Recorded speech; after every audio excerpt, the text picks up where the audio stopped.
Good morning. কেমন আছো সবাই? আশা করছি রাধা মাধবের কৃপায় সবাই ভালো আছো।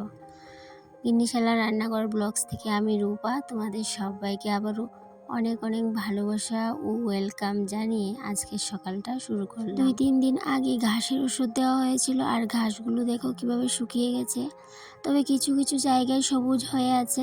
তো সবুজ হয়ে থাকারও কিন্তু একটা কারণ আছে। যে জায়গাগুলোতে সবুজ হয়ে আছে সেখানে ঘাসের ওষুধ পড়েনি, কারণ আমি না করেছিলাম এই জায়গাগুলোতে দেওয়ার জন্য। কেন কি এই জায়গাগুলোর মধ্যে কেউ একটা গাছ আছে যেগুলোর মধ্যে ওষুধ পড়লেই গাছগুলো মরে যেত। তো সেই জন্য এই জায়গাগুলোকে বাদ দিয়ে বাকি জায়গাগুলোতে ঘাসের ওষুধ দেওয়ার জন্য বলেছিলাম। তো দেখো যেই গাছগুলো আমার দরকার ছিল সেগুলো আছে, আর বাদ বাকি সমস্ত ঘাস কিন্তু একদম শুকিয়ে গেছে। উঠোনের দিক দিয়েও প্রায় এরকম সবগুলা ঘাসই কিন্তু মজে গেছে। কেন বন্ধুরা, অনেক রকমভাবে চুল বাঁধতে ইচ্ছে করে কিন্তু সেটা আর পারি না, কারণ কোনো রকমভাবে যদি একটু চুলগুলো টাইট করে বেঁধে নিয়েছি তাহলে বেশ সঙ্গে সঙ্গে মাথা প্রচণ্ড ব্যথা শুরু হয়ে যায়। সেই জন্য চাইলেও কিন্তু মনের মতো করে চুলগুলোকে বাঁধতে পারি না। একটু টাইট হয়ে গেলেই ব্যথাটা শুরু হয়ে যায়। সেই জন্য যতক্ষণ পারি চুলগুলোকে একদম হালকা করে বেঁধে রাখার চেষ্টা করি। ওদের টিফিন খাওয়া হয়ে গেছে। এই যে হাজবেন্ড এখন ছেলেকে নিয়ে টিউশন যাবে, আর এদিকে আমি কিন্তু এখনও টিফিন খাইনি। তো ওরা বেরিয়ে গেলে তারপর টিফিন খেয়ে রান্নাবান্নাটা করব। আর সকাল থেকেই বৃষ্টির একটা ভাব হয়ে আছে, কখন জানি বৃষ্টি চলে আসে সেটাই ভাবছি। প্রত্যেক দিনই সকালবেলা চা খেতে হয়, কিন্তু আজকে আর চাটা খেলাম না। আজকে একটু অন্যরকম টিফিন করে নিয়েছি। গতকালকে রাতে রুটি করেছিলাম, সেখান থেকে 2-1টা রুটি ছিল। তো হাজব্যান্ডও খেয়েছে একটা, ছেলে তো খায়নি, দুধ বিস্কুট একটু খেয়ে গেছে। আর আমিও কিন্তু দুধ আর রুটি নিয়ে নিলাম দুটো। আর তার আগে তো একটু জল খেয়ে নিয়েছি, যেটা প্রত্যেক দিন আমাকে খেতেই হয়। একটু কুসুম গরম জল খেয়ে নিয়েছি, তারপর দুধ রুটি খেয়ে রান্নাটা বসিয়ে দেব। এদিকে রান্নাটা যখনই বসালাম তখনই কিন্তু কারেন্ট চলে গেল, আর সেই জন্য দেখো ঘরটা একটু অন্ধকার হয়ে আছে। যখন রান্নাটা করছিলাম তখন কিন্তু বাইরে প্রচুর বৃষ্টি হচ্ছে। প্রচুর বলতে এই মাত্র বৃষ্টি শুরু হলো, আর বাইরে কাপড় ছিল সেগুলোকে তুলে ঘরে রেখে আসলাম। আর এদিকে দেখো এমন ঝমঝমিয়ে বৃষ্টি শুরু হলো। সকাল থেকেই কিন্তু একটু বৃষ্টির ভাব হয়েছিল, ওই যে বললাম একদম রোদের দেখা ছিল না। সকাল থেকেই বোঝা যাচ্ছিল যে বৃষ্টি আজকে হবেই। তো এই বৃষ্টি যখন হচ্ছিল তখন কিন্তু কারেন্ট ছিল না, মানে এখন এই যে কটা দিন ধরে এত কারেন্টের যন্ত্রণা করছে, একটু বৃষ্টি হলেই বেশ কারেন্ট চলে যায়। তবে হ্যাঁ, কারেন্ট থাকতে থাকতেই কিন্তু আমি একবার ভাত করে নিয়েছিলাম। কেন কি কটা দিন ধরে একবার ভাত করলে আর হচ্ছে না, 2বার করে কিন্তু আমাকে ভাত করতে হচ্ছে। আর যেহেতু গ্যাসটা শেষ হবে হবে ভাব হয়ে আছে, আর ঘরে সিলিন্ডারও কিন্তু এক্সট্রা নেই, সেই জন্যই বলতে পারো আমি গ্যাসের মধ্যে কমই রান্না বান্না করি। যতক্ষণ সম্ভব আমি কিন্তু ইন্ডাকশনেই রান্নাটা করি। আবার ভাত করে এই যে বলটার মধ্যে নামিয়ে নিয়েছি, আবার রান্নাটা কমপ্লিট করে যখন কারেন্ট আসবে আবার কিন্তু ভাত করে নেব। আর এখন এই কটা দিন ধরে এত গরম পড়েছে, গরম ভাত কিন্তু একদমই ভালো লাগে না, তাই জন্য তাড়াতাড়ি ভাতটা কিন্তু ঠান্ডা করে রাখি।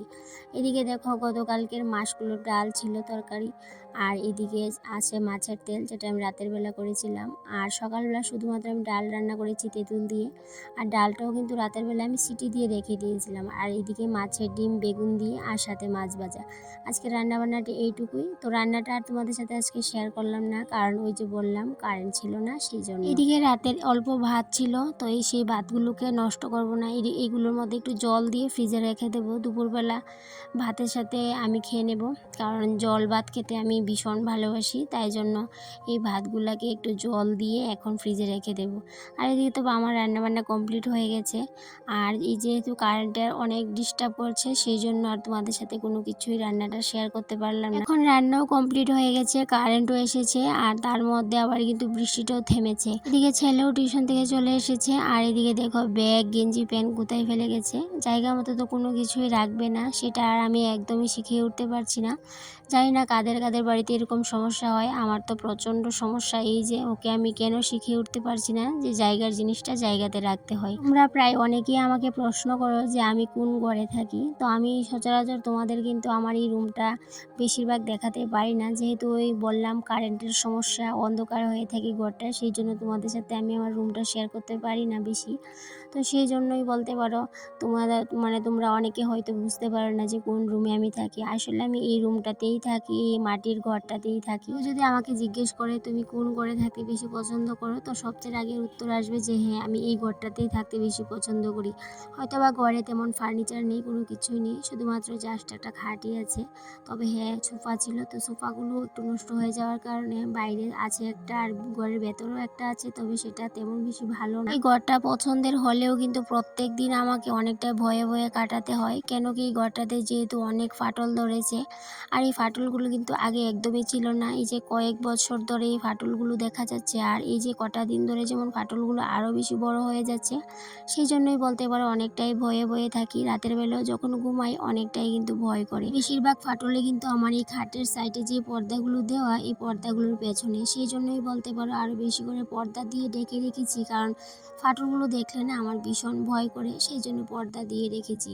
জানি না এই ঘরটা কবে ভাঙবো, আবার নতুন করে ঘর তুলতে পারবো কিনা, তো সেটা নিয়েই কিন্তু একটু চিন্তায়ও আছি বলতে পারো, কবে জানি ঘরটা ঠিকভাবে তুলতে পারবো আর নিজের পছন্দ মতো সাজিয়ে গুছিয়ে রাখতে পারবো। ঘরে আমার তেমন কোনো ফার্নিচার না থাকলেও আছে প্রচুর পরিমাণে রাজকীয় সুখ। আর এই রাজকীয় সুখটা আমি তখনই অনুভব করতে পারি যখন দিন শেষে ক্লান্ত শরীরটা নিয়ে এই ঘরটাতে আসি আর এই বিছানাটাতে আপন মনে শুয়ে সময় কাটাই। তখন যে কী শান্তি অনুভব করি সেটা আমি কাউকেই বোঝাতে পারবো না। আজ হচ্ছে বৃহস্পতিবার, বৃহস্পতিবারে সকাল সকাল পুজো দিয়ে দিতে পারলে মনটা ভীষণ শান্ত থাকে, মনে হয় সারাদিনের অর্ধেক কাজ কমে গেছে। তবে হ্যাঁ, আমি কিন্তু সকালে আজকে পুজোটা দিতে পারিনি, যেহেতু সকালবেলা বৃষ্টি নেমে গেছিলো। আর রান্নাঘরে রান্নাটা করতে করতে কিন্তু আমার সময়টা ওই দিকেই পার হয়ে গেছিলো। তারপর ছেলে বাড়ি আসলো, ওকে ভাত দিয়ে রান্নাঘরের বাসন কুসন ধুয়ে মেজে এদিকে চলে আসলাম। এই ঘরটাকে একটু গুছিয়ে নিই, তারপরে স্নানে চলে যাব, তারপরে কিন্তু পুজোটা কমপ্লিট করে নেব। আর সারাদিনের কাজ তখনই শেষ হবে যখন পুজোটা কমপ্লিট করে নিতে পারবো। তারপর নিজের মতো করে একটু রেস্ট করে নেব, যেটা আমি প্রত্যেক দিনই করি।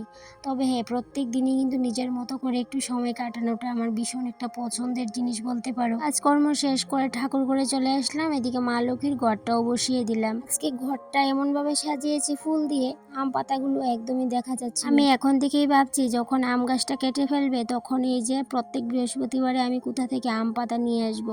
তো এই ভাবনাটা মাঝে মধ্যেই কিন্তু মনের মধ্যে উকি দিচ্ছে। তবে যতদিন আছে বাড়িতে আম গাছ ততদিন দেব, তারপর অন্য বাড়ি থেকে নিয়ে আসতে হবে, না হলে আমি ভাবছি একটা পিতলের আম পাতা কিনে নিয়ে আসব।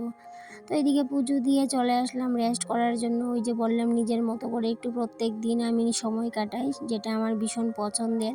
তো এখন একটু শুয়ে থাকবো। আর সকালবেলা এত বৃষ্টি হয়েছে, এত বৃষ্টি হয়েছে, তারপরেও কিন্তু গরম একদমই কমেনি। বাইরে একদম প্রচণ্ড হিট, রোদের তাপ এতটাই। তবে হ্যাঁ, আমাদের এই ঘরে এতটাও গরম লাগে না, তাই জন্যই বলতে পারো অনেকটাই শান্তি লাগে এই ঘরে থাকতে। প্রত্যেকদিন একই সমস্যা, কথা বলতে বলতে কখন যে ব্লগের শেষ পর্যায়ে চলে আসি একদমই বুঝতে পারি না। তাহলে বন্ধুরা, আজকে এই পর্যন্তই রইলো, আবারও দেখা হবে তোমাদের সাথে পরবর্তী আরও নতুন কোনো একটা ব্লগে। ততক্ষণে তোমরা ভালো থেকো, সুস্থ থেকো, আর এইভাবে আমার পাশে থেকো। তাহলে বন্ধুরা, আজকে আসি, টাটা।